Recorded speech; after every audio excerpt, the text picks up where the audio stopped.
Seek God first, and all other things will be added unto you. Let us as youths remember this. This is one of the things that kept me as a Christian. When I turned to the Lord back in 2004, that was the message that God saved me. God told me that a lot of people has found this kingdom. Quoting Matthew, this is a prophecy that God was giving me. Matthew 6:33. Say, but they are seeking other things that he said he will add unto them. He said, my son, don't seek other things. Seek my righteousness. Seek my righteousness. Leave those things. I said I will add them unto you. That shaped my Christian life. That became the compass in which I navigated throughout my Christian journey.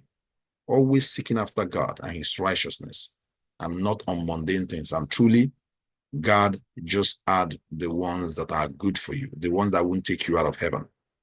I have not suffered lack. I have not suffered shame. Whatever that belongs to me or is due to me, God makes sure it gets to me. And he directs my path, orders my steps on what I should do, how I should do it, and when I should do it. And it's been very, very beneficial in, walking this Christian journey in perfect peace and not bothered with all the things that are happening around. So please, let's remember that. Nothing to take away tonight is that seek God first and his righteousness, not other things. I know so many of us are looking at Mark Zuckerberg and looking at Bill Gates and whatsoever, their story, how those rich people, name them, Bezos, and know that. Is that what you're reading? Looking at their stories, how they became rich. If that is your mentor or your inspiration, you have missed it with God. If those people are your inspiration, you are already off with God. You have missed it already. They should not be your inspiration. I remember that time too, when I turned to the Lord, and I lost you. Most of you have heard of my story or have maybe read it in my book. I lost it all.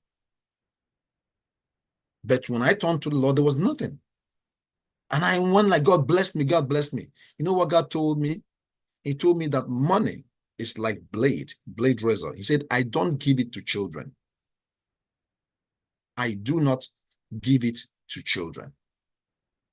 Now, do you remember? Does that make sense? Does that strike a chord to you? Why Jesus said, it is hard for a rich man to enter the kingdom. It's like it will be easier for a camel to pass through the eye of a needle than a rich person to enter his kingdom. However, with God, all things are possible. That is when it is God blessing you, when it is God giving you the one that is due to you and navigating you in the right place. But don't pursue those things. Don't envy those that are billionaires, whatever they have, whatever amount of money. Don't envy those people that are famous. Don't envy those things. Those things are nonsense. They are vanity upon vanity. Ask Solomon. They are all vanity upon vanity. At the end of it, you will cry, had I known. You will cry vanity upon vanity. You have lost your soul. So let God add those things to you. Pursue God. Let your primary goal, your primary prayer be his righteousness and to know God and the power of his resurrection. Seek that.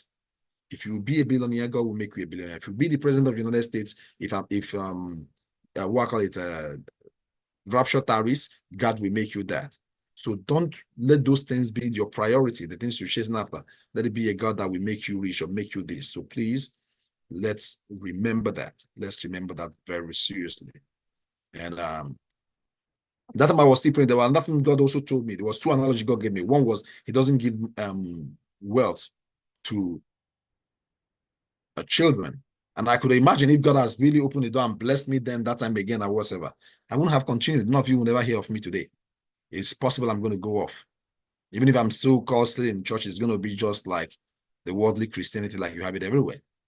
So then he told me if I have a child that is learning to crawl, a child that is just crawling, and I bring bread before that child and bring a car before that child, and the child wants a car, what will I do? Will I give the child a car?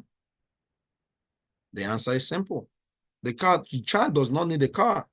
The child can have the car and die of hunger. What the child needs is bread to grow. And when that child is grown, the child can be able to buy a car and drive a car. But at that moment, that child cannot drive the car. The car is useless to that child. That car will be a destruction to that child because what that child needs is food. And what God was telling me invariably, what you need is food. My word, For man shall not live by bread alone, but by every word that proceeds out of the mouth of the Father. What you need is the heavenly bread. What you need is food. Eat my word. Eat my word. And I never again prayed for wealth, prayed for blessings, prayed for riches. If you're saying that I prayed, maybe it will be modern time. I prayed it, maybe they raised prayer, but like that was deleted from my prayer list. When I go on personal retreat, I will go on personal retreat 3 days, no food, no water, no drink, no communication with the outside world, no phone, lock myself in the church. What am I praying for? Righteousness, God, that I will know you. This is before I came to HOREMOW. Seeking God that I may know God's, his power, know his person, get to live holy, live with a sinless life. That's all I sought. It wasn't bless me, open door, Kima, it wasn't that. Till date, it's still the same thing. When I take moment of retreat to pray and fast, is righteousness. Is God empower me to be able to live? Is that I may not fail you, I may not disappoint you. It's not riches. It's not those things. Because God is faithful. He said, I will add those things to you. And I've been seeing it. God has been adding them to me.